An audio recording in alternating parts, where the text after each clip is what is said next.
Okay, today we're going to be talking about the deadlift and how to execute it with proper form, and a couple of do's and don'ts as well. So here I am performing a deadlift. Pretty good form. And now we're going to get into the essentials of it. So let's start with the setup for the deadlift, and we're going to start with feet positioning. We want to make sure that our midfoot or our laces are positioned directly underneath the barbell. If we start with the bar too close to our shins, we could potentially hurt ourselves on the way up, either hitting our knees or scraping our shins, and if it's too far away, we're going to have to jerk the weight back towards us before lifting it. Lastly, depending on the individual, you might find it more comfortable to rotate your feet and hips outwards at about a 15-degree angle. Now a superior view. First, we're going to make sure that our midfoot or our laces are placed right underneath the bar, and then we're going to be prepared to lift the bar by grabbing it right outside of our knees. Next, we're going to talk about hip positioning when setting up for a deadlift. So in this next clip, I'm going to set up for a deadlift in two separate ways, and based on the hip positioning, both of these setups are incorrect. With my hips being too low in this first setup, and my hips being too high in this second.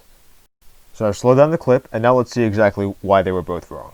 In this first setup, my hips are too low and parallel to my knees, very much resembling a squat. Deadlifting like this may result in the bar hitting your knees on the way up. In this second setup, my hips are too high. My hips are now parallel to my head. Deadlifting like this may result in lower back injuries. We want to make sure the line of our hips is in between the lines of our head and our knees, as shown here in yellow. Now once we correctly position our hips, we want to retract our scapula, or essentially bring our chest up so that we maintain a neutral spine throughout our deadlift. Next, we're going to talk about the phases of our deadlift. We're going to break our deadlift up into two phases, which we're going to call our leg drive and our hip hinge as seen here. Performing the deadlift in these two phases is helpful in learning proper technique, especially for beginners. Now we're going to talk about a couple of things you shouldn't do when performing a deadlift. The first being jerking the weight.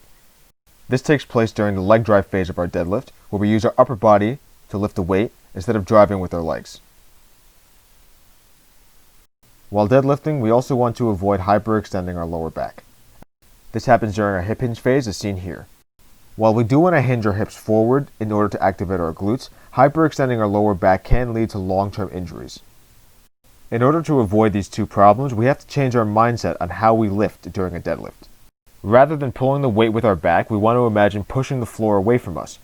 In this way, the lift is controlled, our legs are engaged, and we don't risk hyperextending our lower back. Here are some extra pieces of equipment you may want to use in order to improve your deadlift. As you can see, I'm wearing a lifting belt, which helps in maintaining a straight lower back and a neutral posterior chain as well. I'm also wearing gloves to add to grip strength. Athletes may also sometimes use straps or chalk for this same effect. Lastly, I've taken my shoes off to have more direct contact with the floor and produce more force during my leg drive. In this next clip, I'm going to perform a couple of deadlifts, all of which are incorrect for one reason or another. In this first rep, my hips start way too high, almost parallel to my head. In this second lift, even though my hips are set up correctly, I end up jerking the weight.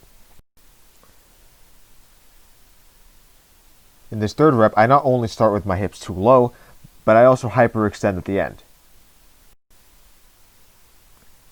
In this last rep, I end up dropping the weight from lockout, thus ignoring the eccentric portion of the lift. Finally, let's walk through one deadlift together. We want to start with our feet hip width apart and make sure our midfoot is underneath the barbell. Next, I rotate my hips and feet outward at about a 15-degree angle. Again, this is dependent on the individual. I now lower my hips to a line between my knees and my head and grab the weight right outside of my knees. Finally, I retract my scapula, pick my head up, and now I perform my lift. My first rep is performed in two phases, leg drive and hip hinge. Again, while performing the deadlift in two phases is helpful in learning proper technique, you should aim to graduate into a single flowing motion as seen here. Now from a sagittal view, we can again see correct hip positioning as well as maintaining a neutral posterior chain. We also want to make sure the barbell lifts as vertically as possible.